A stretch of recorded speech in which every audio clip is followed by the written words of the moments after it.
প্রেমের টানে বাবা মায়ের অমতে ঘর ছেড়ে রাসেল মণ্ডলকে বিয়ে করেন রহিমা খাতুন। বিয়ে তাদের প্রেমকে পূর্ণতা দেয়। এ পর্যন্ত ঠিকই ছিল, কিন্তু বিয়ের মাত্র ৩ দিনের মাথায় রাসেল প্রবাসে চলে গেলে বাধে বিপত্তি। রাসেল সৌদি আরবে চলে যাওয়ার আগে রহিমাকে তার খালার বাড়িতে রেখে যান। এদিকে রহিমার বাবা মা বিয়েতে রাজি না থাকলেও বিয়ের ৩ দিনের মাথায় মেয়ে জামাই বিদেশ চলে যাওয়া মেনে নিতে পারেননি। রাসেল বিদেশ চলে যাওয়ার খবর পেয়ে রহিমার বাবা রুহুল আমিন দুশ্চিন্তায় মেয়েকে আনতে যান। সেখানে রহিমাকে জোর করে নিতে গেলে রাসেলের খালু বাধা দেন। সেনসেশন ক্লাসিক স্ট্রবেরি ও কফি ভ্যারিয়েন্টে। এ সময় কথা কাটাকাটি থেকে এক পর্যায়ে তা হাতাহাতিতে চলে যায়। জবরদস্তি করে মানে মোস্তান নিয়ে আসে, ডাকাত নিয়ে আসে, আমাদের বাড়িঘর ভাঙচুর করে আমাদের বাড়িতে এই মেয়েটা জোর করে নিয়ে যাবে। তো মেয়েটার অনেক মারধর হয়েছে, মেয়েটা আমরা জাতি দেব না, এবং মেয়ে ছেলে দুইজন উভয় পক্ষেই প্রাপ্য বয়স, দুজনই সাবালক।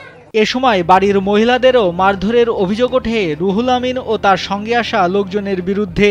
আমার ঘরের মধ্যে ডুহিয়ে মেয়েটাও মারিছে, ওই বাজে বাজে আমাকে আর কি মারিছে, মারিয়ে দিলে ঘরের টানি বাইকে নিয়ে যাবার গেছে, আমরা বাড়াইনি, আমরা সিটকে ঢুকার পারি বাঁচিছি। রহিমার বাবা রুহুল আমিনের দাবি তার মেয়েকে আটকে রেখে মানসিকভাবে নির্যাতন করা হচ্ছে। তিনি কেবল নিজের মেয়েকে বিপদ থেকে উদ্ধার করতে গিয়েছিলেন।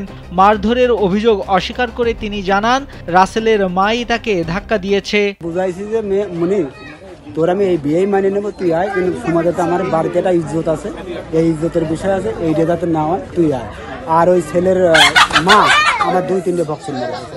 এদিকে দুপক্ষের মধ্যে মারামারি শুরু হলে স্থানীয়রা এসে পরিস্থিতি সামাল দেওয়ার চেষ্টা করেন। এ সময় কেউ একজন 999-এ কল করলে থানা থেকে পুলিশ এসে পরিস্থিতি নিয়ন্ত্রণ করে। পরে পুলিশ রহিমার বক্তব্য নিয়ে থানায় চলে যায়। বর্তমানে রহিমা রাসেলের খালার বাড়িতেই রয়েছেন। তিনি জানান তার বাবা জোর করে তাকে নিয়ে যেতে চেয়েছেন। তিনি স্বামীর অপেক্ষায় থাকতে চান। তবে আইনি জটিলতা ও বাবা ও স্বামীর বাড়ির লোকজনের ঝামেলায় সদ্য বিবাহিতা রহিমার জীবন এখন ঘোর অনিশ্চয়তায়। নাইমুল হাসিব, কালবেলা।